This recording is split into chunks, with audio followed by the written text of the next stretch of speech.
আসসালামু আলাইকুম প্রিয় দর্শক, আমি ডাক্তার মোহাম্মদ রায়হানউদ্দিন। আজ আমার সাথে যিনি আছেন, ওনার জীবনে এমন একটি অনাকাঙ্ক্ষিত ঘটনা ঘটেছে যে ঘটনার কারণে তিনি সমাজে লজ্জিত হতে হয়েছিল।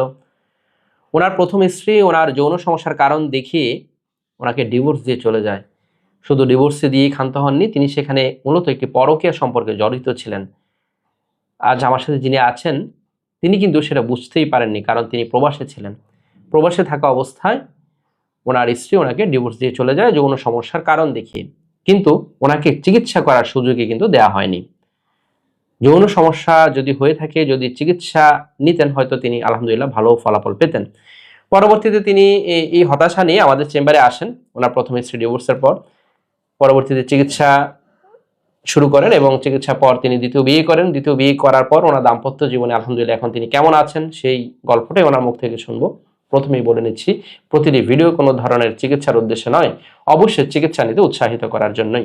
আরেকটি সতর্ক বার্তা বারবার বলে যাচ্ছি, তা হচ্ছে আমার এই ভিডিওগুলো ব্যবহার করে একদল প্রতারক চক্র আমার নামে এবং বিভিন্ন নামে অসংখ্য ফেক পেজ খুলে ওরা বিভিন্ন ধরনের ওষুধের বিজ্ঞাপন দিয়ে যাচ্ছে, যার সাথে আমার কোনো ধরনের সম্পৃক্ততা নেই। আমি একজন কোয়ালিফাইড রেজিস্টার্ড এমবিবিএস ডক্টর। আমি কখনোই কোনো ধরনের ওষুধের বিজ্ঞাপন করি না। আমি শুধুমাত্র সরাসরি চেম্বারে রোগী দেখে থাকি এবং আমি কোনো ধরনের বিকাশ লেনদেন করি না। দয়া করে এই ধরনের প্রতারণা ফাঁদ থেকে সাবধান থাকবেন। শুনবো ভাইয়ের কাছ থেকে, কেমন আছেন? আলহামদুলিল্লাহ। আলহামদুলিল্লাহ। যে আপনি যখন প্রথম আমাদের চেম্বারে এসেছিলেন, যৌন সমস্যার কারণে মূলত এসেছিলেন, তখন তো আপনার প্রথম স্ত্রীর সাথে ডিভোর্স হয়ে যায়, তাই না? জি। এবং সেই ডিভোর্সের কারণ কি কারণ ছিল? আসলে উনি আমাকে বলছে যৌন সমস্যা, যৌন সমস্যার কারণ দেখিয়ে ডিভোর্স দেন। ডিভোর্স নিছে, কিন্তু মূলত ছিল তার পরকীয়া সম্পর্ক। আপনি কোথায় ছিলেন তখন? আমি প্রবাসে ছিলাম। তখন প্রবাসে ছিলেন, চলে যায়। এবং পরবর্তীতে আপনি তো দ্বিতীয় বিয়ে করেন এবং দ্বিতীয় বিয়ে করার পর এখন দাম্পত্য জীবন যাচ্ছে কেমন? আলহামদুলিল্লাহ আলহামদুলিল্লাহ। এখন কোনো যৌন সমস্যা নেই তো? না আলহামদুলিল্লাহ। এভারেজ কেমন সময় পাচ্ছেন? এখন 10 মিনিট পর্যন্ত পাচ্ছেন। এভারেজ 10 মিনিট তো আসলে খুবই ভালো সময়। এতে আপনার স্ত্রী সন্তুষ্ট আছেন? জি সন্তুষ্ট আছেন।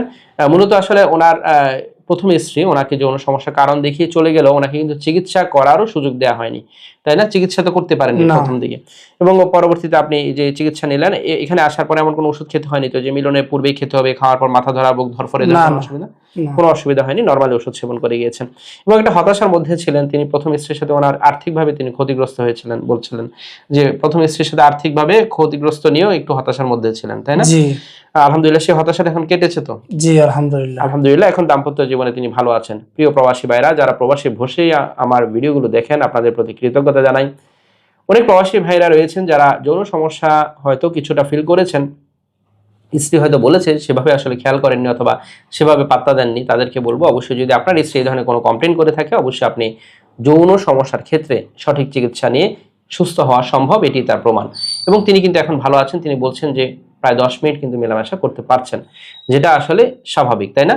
এটাই তো স্বাভাবিক, এর বেশি আসলে প্রয়োজন হয় না। প্রিয় দর্শক, যারা আমার নিয়মিত ভিডিওগুলো দেখে থাকেন, আপনাদের প্রতি কৃতজ্ঞতা জানাচ্ছি। আমার দুটো মাত্র চেম্বার ঢাকায় এবং কুমিল্লায়। ঢাকায় ঢাকা মেডিকেল কলেজ হাসপাতাল, নতুন বিল্ডিং গেটের বিপরীত পাশে। Pure scientific diagnostic services limited, প্রতি বৃহস্পতি, শুক্র, শনিবার দুপুর 2টা থেকে রাত 10টা পর্যন্ত।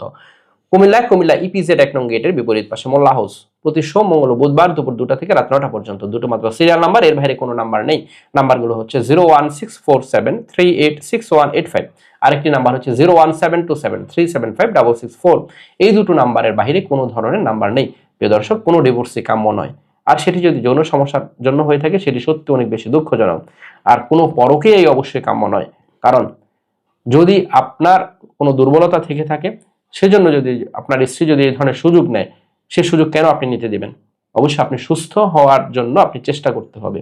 যদি আপনি সঠিক চিকিৎসা নেন, ইনশাআল্লাহ যৌন জীবনে আপনি ভালো থাকতে পারবেন বলে আমার বিশ্বাস। সকলকে ধন্যবাদ জানিয়ে শেষ করছি। আসসালামু আলাইকুম।